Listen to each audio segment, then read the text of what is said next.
दोस्तों, खांसी की दवाई से कुछ बच्चों की जान चली गई थी हाल ही में। आखिर क्या कारण था? क्या दवाई में कोई मिलावट थी, या फिर एक्सपायरी डेट हो गई थी, या फिर कुछ और ही कारण था?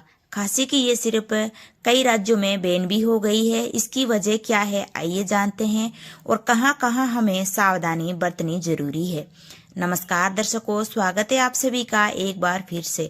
वीडियो को लाइक करके चैनल को सब्सक्राइब कर दीजिएगा। ऐसी ही नई नई आपको जानकारी मिलती रहेगी। ये सिर्फ आमतौर पर छोटे बच्चों को खांसी और जुकाम में दी जाती थी, लेकिन जांच के दौरान इसमें एक जहरीला रसायन डाइथाइलिन ग्लाइकोल पाया गया है। दर्शकों, हाल ही में कई राज्यों में बच्चों को दिए जाने वाले कुछ कफ सिरप को बैन किया गया है। ऐसा इसीलिए क्योंकि बच्चों को कफ सिरप देने से कई बच्चों की मौत हो गई है। ऐसे में कफ सिरप को लेकर पेरेंट्स के मन में तरह तरह के सवाल उठ रहे हैं कि आखिर भारत में कौन से कफ सिरप बैन किया गए हैं, इसके पीछे क्या वजह थी, और पेरेंट्स अपने बच्चों को सुरक्षित रखने के लिए क्या करें। इस तरह के सवाल लगातार लोगों को परेशान कर रहे हैं। आइए जानते हैं कि कौन सी कफ सिरप पर बैन है और क्यों। भारत में एक खांसी की सिरप कोल्ड ड्रिप पर बैन लगाया गया है। यह सिर्फ बच्चों के लिए बनाई गई थी, लेकिन जांच में पाया गया कि इसमें एक जहरीला रसायन डाइथाइलिन ग्लाइकोल मिला है। डीईजी एक औद्योगिक रसायन है जो पेट और ब्रेक फ्लूइड में इस्तेमाल होता है। ये बच्चों के लिए बेहद खतरनाक है और उनकी किडनी को नुकसान पहुंचा सकता है। जब ये सिर्फ बच्चों ने ली तो उनकी तबीयत बिगड़ गई और कुछ बच्चों की जानें भी चली गई। आइए दोस्तों, अब हम जानते हैं कि किन राज्यों में कफ सिरप हुई है बैन। इस सिरप पर सबसे पहले बैन मध्य प्रदेश और राजस्थान में लगाया गया है। इन राज्यों में कुछ बच्चों की मौत इस सिरप के सेवन से हुई थी। इसके बाद पंजाब, महाराष्ट्र और तमिलनाडु जैसे राज्यों ने भी इस सिरप पर बैन लगा दिया है। सरकारों ने ये कदम बच्चों की सुरक्षा को ध्यान में रखते हुए उठाया है। राष्ट्रीय मानवाधिकार आयोग ने भी इन राज्यों की सरकारों से जवाब तलब किया है कि बच्चों की मौत की जांच क्यों नहीं की गई।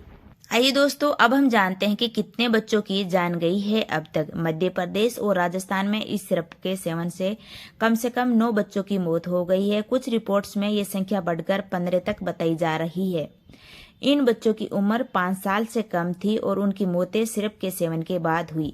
ये घटना बेहद दुखद है और हमें ये सोचने पर मजबूर करती है कि क्या हम अपने बच्चों को सुरक्षित रख पा रहे हैं या नहीं। दोस्तों, आप सोच रहे होंगे कि हम तो डॉक्टर की सलाह से ही बच्चों को दवा देते हैं, लेकिन क्या आपने कभी दवा के बैच नंबर, एक्सपायरी डेट और ब्रांड का ध्यान दिया है? क्या आपने कभी सोचा है कि क्या हम दवाई जो बच्चों को दे रहे हैं वो वाकई सुरक्षित है? अगर नहीं तो ये लापरवाही आपके बच्चे की जान के लिए खतरा बन सकती है। इसीलिए अगली बार जब भी आप अपने बच्चे को कोई दवा दे तो उसकी पूरी जानकारी ले और डॉक्टर से सलाह जरूर ले। बच्चों की सुरक्षा हमारी जिम्मेदारी है। हमें सतर्क रहना चाहिए और किसी भी संदिग्ध दवा के प्रयोग से बचना चाहिए। अगर आपको लगता है कि किसी दवा में कुछ गड़बड़ है तो तुरंत डॉक्टर से संपर्क करें। साथ ही दवा की रसीद और पैकेजिंग संभाल कर रखें ताकि जरूरत पड़ने पर आप उसे दिखा सके। बच्चों को बिना डॉक्टर की सलाह के दवा ना दें और हमेशा सुरक्षित दवाओं का ही सेवन करें। बच्चों की जान से बढ़कर कुछ नहीं है। हमें अपनी लापरवाही से उनकी जिंदगी खतरे में नहीं डालनी चाहिए। अगर हम सतर्क रहे और सही कदम उठाए तो हम अपने बच्चों को सुरक्षित रख सकते हैं। इसीलिए अगली बार जब भी आप अपने बच्चों को दवा दें तो उसकी पूरी जानकारी लें और डॉक्टर से सलाह जरूर लें, क्योंकि बच्चों की मुस्कान ही हमारी सबसे बड़ी खुशी होती है। दोस्तों, आपको ये जानकारी कैसी लगी हमें कमेंट करके जरूर बताइए। वीडियो पसंद आए तो एक लाइक करके चैनल को सब्सक्राइब कर लीजिए और एक प्यारा सा कमेंट कर दीजिए। धन्यवाद।